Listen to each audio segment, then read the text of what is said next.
Good morning students, how are you all. Class 11 last lecture में हमने functions और उसके टाइप्स के बारे में पढ़ा था और ऑफ कोर्स मैंने आपको फंक्शंस के बारे में डिटेल में समझाया था कि फंक्शंस होता क्या है और फंक्शंस और रिलेशंस के बीच क्या डिफरेंस है। Function is a special type of relation, लेकिन वहाँ पर आपको खासा अच्छा ध्यान रखना पड़ता है कि फंक्शंस को डोमेन और कोडोमेन ऑलरेडी डिसाइडेड होते हैं, प्री डिसाइडेड होते हैं और उसके अंदर साथ साथ ये भी डिसाइडेड होता है कि कैसे आपको डोमेन, समझ रहे हो ना, डोमेन के हर एलिमेंट की इमेज, ठीक है, यानी कि डोमेन और जो मैंने आपको टाइप समझाए थे और आपने उसमें देखा होगा कि कैसे कैसे डोमेन मींस एक्स एक्सिस की वैल्यूज को डोमेन कहा जाता है और जो आउटपुट निकल के आता है means values of Y, that is called range of the function. तो आपको मेन अच्छा सा ध्यान रखना पड़ता है कि कैसे कैसे हम डोमेन के ऊपर बात करते हैं, इनपुट के ऊपर बात करते हैं, then we will get output, okay, and that is called the range of the function. तो आई थिंक आपको समझ में आया होगा कि डोमेन के हर एलिमेंट की इमेज देखनी होती है कोडोमेन के अंदर, that is called each element of a domain have it's a unique image in a codomain. This is the proper definition of function, you know very well. तो इसी बात को ध्यान में रखते हुए मैं आपसे आगे जो डिस्कस करने वाला हूँ, मैं आपसे यही पूछने वाला हूँ कि अब जो हमारे पास टाइप आ रही है, यानी कि चारों टाइप हम पढ़ चुके हैं। फर्स्ट वन हमने पढ़ा था कि आइडेंटिटी फंक्शन क्या होता है, फिर हमने पढ़ा था कांस्टेंट फंक्शन क्या होता है, फिर हमने पढ़ा था लीनियर फंक्शन क्या होता है। फोर्थ वन जो हमारे बिल्कुल नया था दैट इज मॉडुलस फंक्शन। तो उसी के बिहाफ पे आगे बढ़ते जाते हैं और देखते हैं कि टाइप्स ऑफ फंक्शन में नेक्स्ट टाइप किसकी आती है, ठीक है। So let me start. Our fifth point is that is कैसे हमें यहाँ पर बात करनी है। नेक्स्ट फंक्शन है signum function, okay. Signum function को शॉर्ट फॉर्म में ऐसे भी लिखा जाता है SGN of x, okay. And first of all functions defined functions की मैपिंग डिफाइन करना है कि डोमेन क्या है, कोडोमेन क्या है, यानी कि रियल टू रियल जा रहे हैं तो रियल यानी कि यहाँ में एक्स एक्सिस भी रियल एक्सिस लेना है और Y axis is also real axis.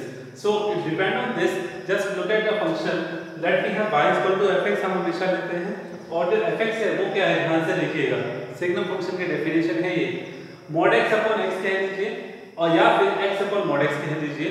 mod समझ रहे हो ना, मॉडुलस, मॉडुलस को शॉर्ट फॉर्म में मैं क्या बोल रहा हूँ, mod ऑफ x बोल रहा हूँ, ठीक है। और कंडीशन ऑफ x क्या है, of course not equal to 0 because denominator में वेरिएबल है भाई unknown, unknown can not be 0, पता है ना आपको। तो ये कंडीशन है mod x अपॉन x यानी कि सिग्नम फंक्शन की कंडीशन है। अब मैंने इसको प्रॉपर सॉल्व किया, मींस मॉडुलस को ब्रेक किया। आपको मॉडुलस x का याद है ना, कंडीशन क्या बताया था आपको मैंने, ग्रेटर देन 0 और लेस देन 0 की कंडीशन में, और ग्रेटर देन 0 के साथ इक्वल टू भी लगा हुआ था, बट यहाँ पर इक्वल टू 0 नहीं है, इसलिए ध्यान से देखिएगा इसको मैंने कैसे ब्रेक किया हुआ है। y इक्वल टू, ध्यान से देखिएगा, mod x को मैं लिख रहा हूँ प्लस x लिख सकता हूँ, यानी कि नीचे तो ऑलरेडी x है, mod x डिसाइड करेगा कि प्लस x लेना है, इसका मतलब x से x कैंसिल हो जाएगा, क्या बचेगा 1। बट ये आपने x क्यों लिखा, कंडीशन क्या है, x greater than 0, x greater than 0 पर आपके y की वैल्यू कितना आता है, 1 आता है, ध्यान से देखिएगा। नेक्स्ट पॉइंट है, ये y के इक्वल ही चल रहा है क्योंकि जो हम ब्रेक करते हैं ना इसको, चाहे आप इसको ब्रेक कीजिए या इसको ब्रेक कीजिए, जो आप ब्रेक कर रहे हो तो ब्रेक करने का मतलब ये है कि उस कंडीशन के अंदर दोनों कंडीशन लिखी जाएंगी, ठीक है। सेकंड कंडीशन क्या है, सेकंड कंडीशन में देखिए mod x की जगह मैं माइनस का x लिख रहा हूं, ठीक है। क्यों लिख रहा हूं सर, क्योंकि मॉडुलस के अंदर प्लस का भी होता है माइनस का भी होता है। तो जो माइनस का x लिखा है तो उसके लिए कंडीशन क्या लिखा है, x को कि x लेस देन 0 होगा तो हम माइनस x ले सकते हैं, ठीक है। वही मैंने किया कि यहाँ माइनस का x लिया और आप देख लो माइनस x से x कैंसिल हो तो आउटपुट क्या मिल रहा है, दैट इज -1। तो आप देख लो कि 0 से ग्रेटर के लिए कंडीशन, 0 से लेस के लिए कंडीशन, और जब इक्वल टू 0 होता है, जबकि यहाँ पे नॉट इक्वल टू 0 है, तो इक्वल टू 0 के लिए ऑलरेडी डिसाइडेड होता है कि 0 हमें लेना है, ठीक है, ओके। अब आप कहोगे सर यहाँ पे तो आपने बोल रखा है 0 नहीं ले सकते, हाँ तो मैं कह रहा हूँ 0 नहीं ले सकते, तभी तो एक कंडीशन डिफाइन है ना। तो 0 के लिए ऑलरेडी डिसाइडेड है कि ये जो वैल्यू है 0 रहेगी। तो ध्यान से देखिएगा कि y इक्वल टू 1 है, y इक्वल टू -1 है और y इक्वल टू 0, यानी कि y की तीन वैल्यू है, that is called output, that is called range, okay, clear. So यहाँ पर आपको क्या मिला, y इक्वल टू 1 कब मिलता है, जब x ग्रेटर देन 0 लेते हो। तो इसको हम शो करने की कोशिश करते हैं ग्राफ के ऊपर, okay. This is our graph, this is x axis and this is y axis. So x greater than 0, x greater than 0 किस तरफ होता है भाई, पॉजिटिव एक्सिस, ये रहा पॉजिटिव x एक्सिस, उसके लिए y इक्वल टू हमेशा क्या रहेगा, 1 रहेगा। तो अब देख लो 0 से ग्रेटर के लिए y is always 1, yes, okay. Next is less than 0, 0 से लेस किस साइड जाएगा, लेस देन 0 से नेगेटिव साइड एक्सिस है, वहां पर क्या कह रहे हैं -1, y ऑलवेज -1 रहेगा, सुन रहे हो, यानी कि -1। उसके बाद तीसरा पॉइंट x इक्वल टू 0 के लिए क्या है 0, x इक्वल टू 0 ये रहा, y इक्वल टू 0, तो ये ओरिजिन को क्या है, ये मैंने सॉलिड सर्कल लगा रखा है, इस सॉलिड का मतलब है कि 0 इंक्लूड है, तो यानी कि हमारे पास y एक्सिस पर 3 आउटपुट 3 वैल्यूज मिलती है हमेशा, एक 0, एक +1 और एक -1। इट मींस जबकि x एक्सिस सारे यूज हो गए, पॉजिटिव x एक्सिस भी यूज हो चुका है, नेगेटिव x एक्सिस भी यूज हो चुका है और 0 भी यूज हो चुका है x एक्सिस का, and x axis is denoted for domain. तो इसका मतलब यहाँ डोमेन क्या होगा ऑल रियल, और रेंज क्या है जो y की 3 वैल्यूज आपको मिल रही है ऑलवेज, दैट इज -1, 0 और 1। ठीक है, so this is about a modulus function, okay, right, sorry signum function. Right now our next topic is that is greatest integer function. Student, greatest integer function का दूसरा नाम है floor function. Okay, I hope आपको समझ में आएगा कि इसमें क्या नया है। ठीक है, floor function के अंदर हमें क्या नया पढ़ना है। So next type is greatest integer function. ध्यान से देखिएगा, फंक्शन की mapping R to R decided होगी। फंक्शन ग्रेटेस्ट इंटीजर है क्या, इसका दूसरा नाम क्या है floor function. Student, what is the greatest integer function? दिमाग में सबसे पहले आएगा कि ग्रेटेस्ट इंटीजर फंक्शन है क्या, क्या भला है वो। बस सीधा सा पॉइंट मैं आपको बताना चाहूंगा कि y इक्वल टू fx, और देखिए this is a square bracket of x, this is square bracket represent the greatest integer of x। Okay, अब इसका क्या फंक्शन होता है वो मैं आपको समझाने की कोशिश करता हूँ, ध्यान से देखिएगा। एग्जांपल देखते हैं, जैसे मान लीजिए 2.5 है, ठीक है, तो 2.5 का रियल नंबर, क्योंकि x आपको पता है input all real, domain all real, range is all real, codomain is all real, okay, domain all real and codomain is all real. So what it means,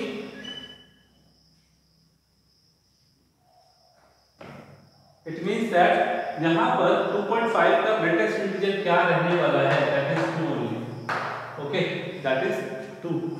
okay, तो ये greatest integer है, मतलब ये क्या करना चाहेगा, इसका जो दूसरा नाम आप देखिए फ्लोर फंक्शन मींस ये सिर्फ और सिर्फ जब मैंने बोल दिया ग्रेटेस्ट इंटीजर, तो ये सिर्फ इंटीजर वैल्यूज को लेगा, सिर्फ किसको लेगा, इंटीजर वैल्यूज को लेगा। और इंटीजर वैल्यूज को जब वो ले रहा है, कौन सी इंटीजर वैल्यू लेगा वो वैल्यू पे डिपेंड करता है। और फ्लोर फंक्शन का मतलब है बेटा कि 2.5 का फ्लोर मींस 2.5 का बेसिक इंटीजर क्या था, यानी कि जहां से वो स्टार्ट हुआ है, दैट इज 2 ओनली। ओके, इसी तरीके से आपको ध्यान रखना है 3.9 अगर मैं बोल देता हूँ तो 3.9 का क्या रहेगा 3 रहेगा।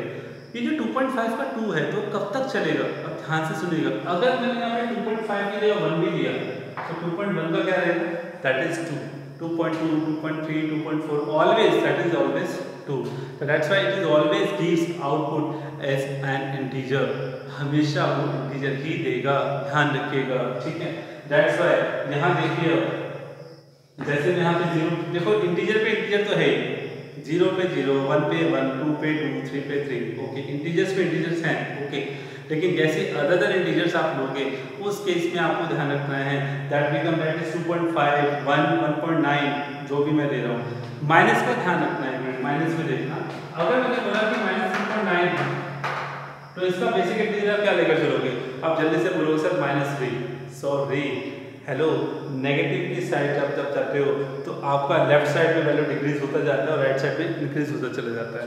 तो मैं थोड़ा सा आपको नंबर लगा के यहाँ से बताना चाहूँगा, जैसे 0, -1, -2, 1, 2, 3 है, तो मैंने यहाँ लिया -3.9, चलो -1.9 लेता हूँ, -1.9 यहाँ पे है, तो भैया ये कब आया, जब -1 आया, समझ रहे हो। और दूसरी बात, इससे -1 आया, -1.9 का ग्रेटेस्ट इंटीजर जो बेसिक इंटीजर जो छोटा इंटीजर है वो क्या रहेगा, दैट इज -2। याद रखिएगा, नेगेटिव में बेसिक इंटीजर्स की जो मैं बात कर रहा हूँ, स्मॉल इंटीजर्स की, ठीक है। फ्लोर फंक्शन, फ्लोर समझते हो ना, फिर से बोल रहा हूँ, फ्लोर का मतलब होता है बेटा जो भी आप इंटीजर्स का ग्रेटेस्ट, जो भी आप वैल्यूज का ग्रेटेस्ट इंटीजर निकाल रहे हो उससे जस्ट पहले वाला इंटीजर, पहले वाले का मतलब स्मॉल, -1.9 से पहले कौन है, -1.9 से पहले इंटीजर -1 को बोलिएगा, -2 जो से छोटा है, स्मॉल इंटीजर लेना है, ध्यान रखिएगा। -1.1 से स्मॉल इंटीजर क्या है, -2 है। तो मेरा कहने का मतलब फ्लोर फंक्शन उठाना है, फ्लोर इंटीजर्स लेने हैं, तभी इसको कहते हैं फ्लोर फंक्शन भी इसको कहते हैं। जो से फ्लोर इंटीजर्स उठाते हैं उससे पहले वाले इंटीजर्स उठाते हैं, मतलब फ्लोर समझ गए ना, इससे पहले वाले, ठीक है, डाउन डाउन नीचे, और सीलिंग होता है वो क्या होता है ऊपर, उससे ऊपर वाले, वो भी आएगा। इसका दूसरा नाम है स्मॉलेस्ट इंटीजर फंक्शन। क्लियर है स्टूडेंट्स? तो यहाँ पर आप देखिए ग्राफ की तरीके से समझाने की कोशिश कर रहा हूँ। ये तो कंफर्म है कि इंटीजर्स पर आपको इंटीजर्स मिलेगा, ओके। तो यहाँ आप देख रहे हो कि 0 पर 0, 1 पे 1 है, देखो मैंने सॉलिड सर्कल किया हुआ, 2 पे 2 है, ध्यान दीजिएगा थोड़ा सा, -1 पे -1 है, -2 पे -2 है। सॉलिड सर्कल तो समझ में आता है, जो बाद में एरो लगा रखा है वो क्या है, 0.1 आ रहा है यहाँ पे। तो 0.1 के देखो इस लाइन सॉलिड किया हुआ है, क्यों किया हुआ है, क्योंकि 0.1 पर क्या मिल रहा है, 0 ही मिल रहा है, यानी कि 0.1 पर 0, 0.9 का 0 ही रहेगा। 0.9 का फ्लोर इंटीजर्स क्या हुआ, बोला ना यार, उससे स्मॉल पहले वाला इंटीजर 0, माइनस में आता है, माइनस में देखो, माइनस में 0.5 आता है, मतलब बीच में -0.5 है। तो उसका इंटीजर कौन, -1, उससे स्मॉल इंटीजर कौन सा है, -1, तो 0.5 क्या है, -1, 0.1 -0.1, दिस इज -0.1, लेफ्ट साइड में जा रहा है, -0.1 पे -1, -0.2 में -1, ऐसे करते करते -1 पे -1 आएगा ही आएगा, समझ रहे हो? इस तरीके से यहाँ पर जैसे ही -1.1 लेंगे -2 आएगा, -1.1 पे क्या है, -2, -1.5 पे -2 आ रहा है, तो ये इंटीजर चलता रहता है। -1.5 पे क्या है, -2 है, -2 पे -2 रहेगा ही रहेगा। तो ये क्या है सभी, ये show the floor integers, means आपको से पहले वाला इंटीजर्स है ना, this is the function of greatest integer function. तो इसको सीधा सा पॉइंट है, इनपुट क्या हुआ, कुछ भी रख के देखा x का, that is domain, that is all real, देख रहे हो ना, डोमेन ऑल रियल है, और कोडोमेन क्या है, ऑल रियल है। लेकिन आपको तो आउटपुट की बात करनी है, आउटपुट मतलब रेंज, और रेंज कोडोमेन का क्या रिलेशन होता है आपको पता है कि जो रेंज होता है वो सबसेट होता है किसका, कोडोमेन का, होता नहीं होता, बिल्कुल होता है भाई। तो यहाँ पर क्या पता चल रहा है कि यहाँ पता चल रहा है कि डोमेन को सर आपने ऑल रियल यूज कर लिए, एक्स एक्सिस को डोमेन कहा जाता है, और वाई एक्सिस की सिर्फ कौन सी वैल्यूज हो रही है, सिर्फ इंटीजर्स यूज हो रहे हैं, सिर्फ इंटीजर्स, देख रहे हो, 1 पे भी 1 आ रहा है, 2 पे भी 2 इंटीजर्स है सारा, तो बीच में देखा आपने, नहीं ना, that's why the domain is all real and range is all integers, okay. और इसमें क्या था, डोमेन ऑल रियल यूज हो रहा है, बट वाई की सिर्फ 3 वैल्यू यूज हो रही है, -1, 0 और 1, that's why range of f is -1, 0 और 1। तो this is about the two function, greatest integer function. Next की तरफ प्रोसीड करते हैं, ध्यान से देखिए। सो नेक्स्ट टाइप है आपके पास स्मॉलेस्ट इंटीजर फंक्शन, इसका दूसरा नाम है सीलिंग फंक्शन। जैसे इसमें फ्लोर फंक्शन पढ़ा था, यहाँ सीलिंग फंक्शन है, मींस फ्लोर फंक्शन में क्या होता था, उससे स्मॉल इंटीजर्स आपको लेना है, मतलब आप इंटीजर्स पे इंटीजर्स वैल्यू तो मिल रही है आपको, लेकिन जो 2 जैसे मैंने -2.3 बोला, तो -2.3 का स्मॉल इंटीजर कौन था, -3 था। बट यार स्मॉलेस्ट इंटीजर में क्या होता है कि सीलिंग फंक्शन, मतलब उससे आगे वाला इंटीजर लेना, उससे बड़ा इंटीजर लेना है। -2.3 से नेक्स्ट इंटीजर कौन आएगा, बड़े वाला, तो -2 आएगा। तो वो जो कंडीशन है वो स्मॉलेस्ट इंटीजर फंक्शंस के लिए है, बी केयरफुल अबाउट इट। जैसे 2.3 हो गया, प्लस में बदल लीजिए, 2.3 का स्मॉलेस्ट इंटीजर फंक्शन क्या होगा, 3 होगा, क्लियर। ग्रेटेस्ट में क्या था, फ्लोर फंक्शन यूज कर रहा था, नाम के अपोजिट चल रहा है, ठीक है ना। तो be careful about it, smallest integer मतलब 2.3 का स्मॉलेस्ट इंटीजर फंक्शन का मतलब है 3, ओके। आगे आने वाला इंटीजर, और ग्रेटेस्ट में होता है जो जा चुका है, जो उससे प्रीसीडिंग इंटीजर, प्रीसीडिंग एक सक्सीडिंग स्मॉलेस्ट में यूज होता है, और प्रीसीडिंग ग्रेटेस्ट इंटीजर में यूज होता है, ठीक है, ओके। सो यहाँ पर ध्यान देना है, प्रीसीडिंग मतलब पहले वाला। तो यहाँ देखिए फंक्शन को स्मॉल ब्रैकेट आप देखें, जो आप स्मॉल ब्रैकेट यूज करते हो वो एक्चुअली स्मॉलेस्ट इंटीजर फंक्शन के लिए यूज की जाती है। और उसके बाद यहाँ आप देख रहे हो कि इस केस में अब वो क्या मिलेगा, ध्यान से देखिएगा, 0 पे 0, देखो इंटीजर्स पे इंटीजर्स तो है, 1 पे 1 है, 2 पे 2 है, 3 पे 3 है, ये तो मिल ही जाए, ठीक है। लेकिन साथ ही साथ आप ये देखिए कि जैसे भी 0 से आगे बढ़ते 0.1, तो 0.1 पे भी 1 ही ले रहा है, मैंने बोला ना 0.1 का मतलब 0.1 का स्मॉलेस्ट इंटीजर क्या होगा, जो आगे आने वाला इंटीजर है, सक्सीडिंग इंटीजर, हमें वो लेना है। मतलब जो सिर्फ इंटीजर्स वैल्यू लेता है भाई, आउटपुट उसको इंटीजर देना है, बी केयरफुल। 0.1 का मतलब 0.1 नहीं है, इस ब्रैकेट को लगा दिया, इस स्मॉलेस्ट इंटीजर फंक्शन की ब्रैकेट है जो ये कहती है कि 0.1 का आउटपुट क्या मिलेगा, 1 मिलेगा। कब तक मिलेगा, जब मैं 0.999 लिखता जाऊंगा तब तक मुझे क्या मिलेगा, सक्सीडिंग इंटीजर्स मिलेगा। तो ये देख रहे हो आप कि 0.9, देखिए 0.9 कहने का मतलब क्या हुआ, डोमेन और रेंज सेम है लाइक ग्रेटेस्ट इंटीजर कि domain all real okay and range is always integer, लेकिन फर्क क्या है स्मॉलेस्ट और ग्रेटेस्ट में, वो आपको पता चल गया ओके। नेक्स्ट है पॉलिनोमियल फंक्शन। कौन सा function? Polynomial function. Polynomial function आपने पढ़ा है, सीधे सा पढ़ा है, क्या करो आपको fx इज इक्वल टू जैसे पढ़ते थे a नॉट x की पावर n a1 x की पावर n माइनस 1 ऐसे ऐसे लास्ट में a n आ जाता है, और ये a नॉट है और नॉट इक्वल टू 0 है पहले का, क्योंकि अगर a 0 होगा तो डिग्री पता नहीं चलेगी पॉलिनोमियल की। क्लियर है ना? ये पॉलिनोमियल फंक्शन आपने पढ़ा है, ठीक है। पॉलिनोमियल इक्वेशन पढ़ा है आपने, पॉलिनोमियल होता है क्या, फंक्शन हो गया तो ऑफ कोर्स y के इक्वल मैंने ले लिया। तो कंडीशन के यहाँ वही कंडीशन है कि फंक्शन डिफाइन किया गया है, फंक्शन डिफाइन किया गया है कहाँ से कहाँ तक, R से R को डिफाइन किया गया है। अब उसमें भी मैंने क्या कर रहा हूँ, पॉलिनोमियल में भी मैं उसको पावर के अकॉर्डिंग सेपरेट कर रहा हूँ, जिसको मैंने नाम दिया पावर फंक्शन, ठीक है। पावर फंक्शन कैसे, यानी कि y इक्वल टू x की पावर n, सिर्फ मैंने एक बार उठा, एक टर्म उठा ली, हालांकि मैं और भी उठा सकता था, उससे आप कर सकते हो, कोई इशू नहीं है। ये क्या किया गया, x की पावर n लिया गया। अब x की पावर n में n नेचुरल नंबर है ओके, तो जैसे इसमें पॉलिनोमियल में डिग्री जो होती थी क्या होती थी, नेचुरल नंबर, इंटीजर्स भी होती थी, पढ़ा ना आपने। पॉइंट क्या है मेरा यहाँ पे, y इक्वल टू x की पावर n, ठीक है। y इक्वल टू x की पावर n के अंदर आप ये देखकर बताइए कि जो n है इवन भी हो सकता है, ऑड भी हो सकता है, तो मैंने क्या लिया देखो, when n is even natural number, तो x2 x4 ऐसे चल रहा है। इस केस में इसको क्या है, पावर ऑड भी हो सकती है और इवन भी होती है, that's why it is called power function okay. यहाँ क्या क्या है देखो, x का ग्राफ ऐसे बन रहा है, x के उसको इससे क्या खासियत है देखो कि पॉजिटिव पे तो पॉजिटिव रहेगा ही, और नेगेटिव x रखोगे तब भी पॉजिटिव वैल्यू आएगी। तो इससे क्या खासियत हुई कि डोमेन तो ऑल रियल यूज हो रहा है, x एक्सिस सारा यूज हो जाएगा, लेकिन जो आउटपुट आ रहा है वो x एक्सिस से ऊपर आ रहा है बस, यानी कि 0 से स्टार्ट हो रहा है और हमेशा ऊपर की तरफ कौन, y की सारी पॉजिटिव वैल्यू यूज हो रही है, y की सभी पॉजिटिव वैल्यू यूज हो रही हैं। इट मींस यहाँ पर रेंज क्या होगी, 0 टू इंफिनिटी। आप देख लो ना, 0 से स्टार्ट हो रहा है और कहाँ तक जाएगा, जितनी आप वैल्यूज पुट करते चले जाओगे। यहाँ पर आप देख रहे हो all positive reals, all positive reals means 0 is also included okay. तो मैं इसको ऐसे भी लिख सकता हूँ इंटरवल में, अगर आपको ध्यान हो तो 0 क्लोज और इंफिनिटी ओपन, ये है इसका मतलब कि ऑल पॉजिटिव रियल का मतलब 0 से स्टार्ट है और इंफिनिटी तक जाएगा और 0 भी इंक्लूड है ओके।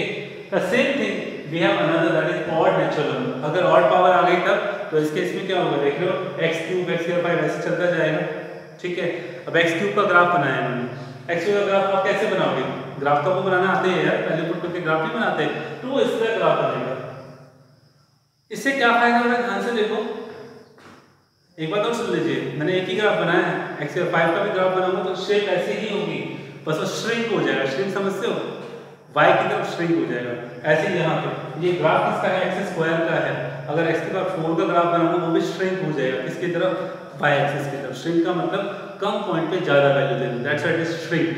क्लियर, क्लियर है, समझ में आ रहा है। The same point is there, यहाँ पर भी वही कंडीशन है। फर्क क्या है स्टूडेंट्स, पॉजिटिव पे पॉजिटिव वैल्यू मिलेगी और नेगेटिव पे नेगेटिव वैल्यू मिलेंगी, मतलब यहाँ पर y एक्सिस कंप्लीट यूज हो रहा है ओके, मतलब डोमेन भी ऑल रियल और रेंज भी all real okay.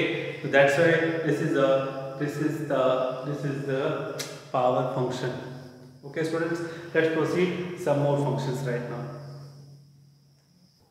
the students next type है that is fractional part function।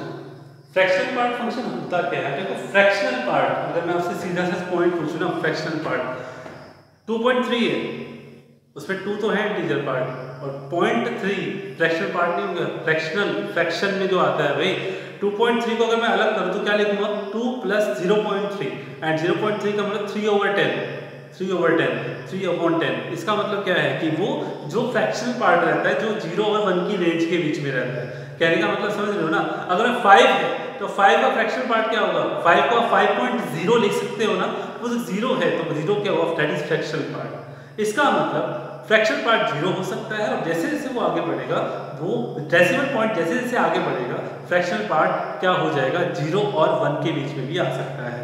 याद रहे 1 नहीं होगा, क्यों नहीं होगा यार, 5 के बाद सीधा 6 आता है, 6 का फ्रैक्शनल पार्ट फिर क्या शुरू हो जाएगा, 6.00 आ जाएगा ना, 0 तो शामिल होगा ना उसमें। जैसे 5.9 की अगर मैं बात कर रहा हूँ तो 0.9 इज अ फ्रैक्शनल पार्ट। तो अब मैं कहना क्या चाह रहा हूँ, जहाँ फ्रैक्शनल पार्ट फंक्शन भी है, कैसे है ध्यान से देखिए। फंक्शन डिफाइन हुआ R2R, okay, let y f(x) equal to x। ये जो कर्ली ब्रैकेट्स हैं, ये जो कर्ली पैरेंथेसिस जिसको कहते हैं, ये जो ब्रैकेट्स हैं, these are used for the fractional part function। अब ये आया कहाँ से, इसकी वैल्यू होती किसके बराबर है, ध्यान से देखिएगा। आपको पता है कि x कोई रियल नंबर है, और रियल नंबर दो चीज से बना है, एक इंटीजर पार्ट से, ऑफ कोर्स इंटीजर देगा हमेशा, इसका आउटपुट क्या रहता है इंटीजर, प्लस ये क्या है फ्रैक्शनल पार्ट, ये क्या देगा आपको फ्रैक्शनल पार्ट। तो यानी कि जैसे मैं आपको बोलूं ना 2.9 के बारे में बोल रहा हूं, तो 2 + 0.9, तो 2 क्या है इंटीजर पार्ट है, 0.9 क्या है फ्रैक्शन पार्ट है। तो ये बताने का तरीका है भाई कि कोई भी रियल नंबर फ्रैक्शनल पार्ट, जो integer part plus fraction part से बना होता है। मुझे फ्रैक्शन पार्ट चाहिए, तो जो इंटीजर है माइनस हो जाएगा इसमें से, x में से। तो this is the actual point of the fractional part function, कि किसी भी नंबर का फ्रैक्शनल पार्ट फंक्शन किसके बराबर होता है, x minus greatest integer of x। Okay okay, this is the same as fractional part of x equal to x minus greatest integer of x. So right now just make the graph of it. With the help of it you will definitely get the actual graph of this like this. 0 पे 0 मिलेगा, 0 यहाँ रखा, 0 यहाँ रखा, 0 मिलेगा। देखो मैं पहले इंटीजर पे रख के दिखाता हूँ आपको। 0 पे 0 मिल रहा है, 1 पे भी 0 मिलेगा, यानी कि 1 पे भी 0, 2 पे भी। देखो मैं होलो सर्कल क्यों लगा रखा है कि मुझे 1 पे 1 नहीं मिलने वाला, 1 पे 0 मिलेगा, 2 पे भी 0, 3 पे भी 0, हर बार 0। तो ये जो इंक्लाइंड है, स्लोप है, वो क्या शो कर रहा है, ध्यान से देखो। जैसे ही मैं 0.1 लेता हूं, ठीक है, 0.1 किसका फ्रैक्शनल पार्ट, 0.1 का फ्रैक्शनल पार्ट, देखिए ध्यान से, 0.1 का fractional part that is equal to, इस फॉर्मूले में रखो 0.1 माइनस 0.1 का ग्रेटेस्ट इंटीजर, ठीक है। अब 0.1 का ग्रेटेस्ट इंटीजर आपको पता है क्या होगा, ऑफ कोर्स 0 होगा, पता है ना, बेसिक फ्लोर फंक्शन जो इससे पहले वाला इंटीजर आ चुका होता है उसको लेता है। तो 0.1 से 0 होगा 0.1, यानी कि 0.1 पे वैल्यू 0.1, 0.2 पे 0.2 ऐसे जाता जाएगा। देखिए जैसे ही बनाएगा 0 हो जाएगा। आगे बढ़ो, 1.5 लिया, 1.5 का फ्रैक्शन पार्ट क्या होगा, that is 1.5 minus fraction part of 1.5, greatest integer 1.5। तो यहाँ क्या होगा, फॉर्मूला याद है ना, fraction part of 1.5 that is equal to 1.5 minus greatest integer 1.5, तो वो क्या होगा, दैट इज -1, दैट इज 0.5। तो हमेशा वो क्या रहेगा, 0.5 रहेगा। तो कहने का मतलब क्या होगा कि इस कंडीशन में आप देख रहे हो कि ये स्लोप बन रहा है, ये always represent the value of y between 0 and 1। देखो इस ग्राफ में y ने कहीं क्रॉस किया, इस ग्राफ में y को कहीं क्रॉस किया, 1 से नीचे रह गया हमेशा। इट मींस जो रेंज है वो आउटपुट जो रहेगा 0 क्लोज और 1 ओपन, 0 क्लोज और 1 ओपन। सो इसका डोमेन क्या है, ऑल रियल, और रेंज क्या है 0 to 1, 0 क्लोज। देखो ब्रैकेट के ऊपर 0 के स्क्वायर ब्रैकेट का मतलब है 0 क्लोज है, 0 शामिल है, और 1 ओपन मतलब 1 शामिल नहीं है। तो this is the domain and range of the fractional part function. Next है आपके पास reciprocal function. Okay, reciprocal function क्या कहते हैं स्टूडेंट्स, फंक्शन की क्या डोमेन क्या, देखो ध्यान से देखो, ऑलरेडी डिसाइडेड है कि सभी रियल लेना है -0, मतलब उसमें ये सेट रिप्रेजेंट कर रहा है, मतलब यहाँ पर r में से 0 को माइनस करना है, ठीक है। ये डोमेन होगा, यानी कि आप इसमें जो रियल नंबर सकते सारे रियल ले सकते हैं except 0, goes to r, codomain क्या हुआ, ऑल रियल। अब आ जाइए फंक्शन के ऊपर, y इक्वल टू फंक्शन, यानी कि 1/x की पावर n ले रखा है। Just remember the power function also, this is also follow the power function, यानी कि यहाँ पर जो रेसिप्रोकल में जो फंक्शन आएगा वो कुछ भी हो सकता है। तो इसके बिहाफ पर इन्होंने क्या किया, x की पावर n को लिया, और यहाँ देख रहे हो आप, यहाँ पे केस डिसाइड कर दिया कि वैल्यू n इज इवन, अगर n इवन है तब क्या होगा, 1/x², 1/x4 and so on, ये चल रहा है, ठीक है। इसके बाद क्या होगा, ध्यान से देखिएगा, 1/x², 1/x4 ऐसे चल रहे हैं कंडीशंस में। अब देखिए मैंने ग्राफ बनाया 1/x² का, सिर्फ मैं जो ग्राफ बना रहा हूँ 1/x² का ग्राफ बना रहा हूँ, और वो ग्राफ बना है ऐसे, ये जो ग्राफ बना है, ये ग्राफ बन रहा है 1 पे 1 पे, क्योंकि ये कर रहा है यार, सीधा सा पॉइंट है, स्क्वायर है ना, नेगेटिव वैल्यू रखोगे तब वो पॉजिटिव मिलेगा, समझ रहे हो। इसका मतलब क्या हुआ कि यहाँ देख रहे हो इस पूरे ग्राफ के अंदर कि x एक्सिस सारा यूज हो रहा है एक्सेप्ट 0, 0 के नजदीक भी नहीं कुछ, क्योंकि पहले बोल रखा है कि डोमेन ऑल रियल एक्सेप्ट 0, जो आप डोमेन ले सकते सारे रियल ले सकते हो, 0 नहीं ले सकते, यानी कि मैं x एक्सिस में 0 को छोड़ के सारी वैल्यू ले सकता हूँ, पॉजिटिव वैल्यू भी और नेगेटिव वैल्यू भी।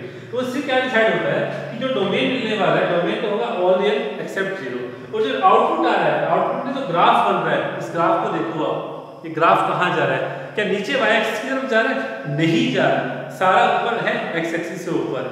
बीच ग्राफ में क्या होगा, सारे रियल आए, पॉजिटिव आए, मतलब पॉजिटिव रियल मींस हो रहा है एक्सेप्ट जीरो, मतलब जीरो से ऊपर ही है यार सारा, समझ रहे हो ना, जीरो नहीं आएगा बस। क्लियर है? This is about the reciprocal function. Next है, अगर ऑड होता तब क्या होगा, पावर अगर ऑड है तब क्या होगा, तो पावर ऑड के केस में आप देख रहे हैं x क्यूब दे रहा है 1/x का ग्राफ बनता है सिर्फ, इसमें आप देख लो ऊपर भी बन रहा है और नीचे भी बन रहा है, ये ग्राफ बनता है इसका। इस केस में क्या हो रहा है, इस केस में आप देख रहे हो कि सभी domain all real except zero, और रेंज भी क्या होगी, सभी ऑल रियल एक्सेप्ट जीरो, क्योंकि यहाँ y के सारे वैल्यूज हो रहे हैं, देखो तो ऊपर वाला y में भी वैल्यू आ रही है, नीचे y में भी यूज हो रहा है, बट क्या यूज नहीं हो रहा, जीरो नहीं आ रहा है। इट मींस यहाँ कंडीशन क्या है, domain all real except zero and range is also all real except zero. तो this is about the reciprocal function. Thank you very much. Let me start another types. तो student next type है rational function, जिसको मैं दूसरी form में बोलूँ quotient of two functions, मतलब two real functions आपके पास होंगे, उनका कोशेंट डिवाइड करना वो होता है रेशनल फंक्शन। यहाँ पर आप देख रहे हो कि मैंने फंक्शन डिफाइन किया हुआ है px ओवर qx और qx not equal to 0, that's why it's called rational function.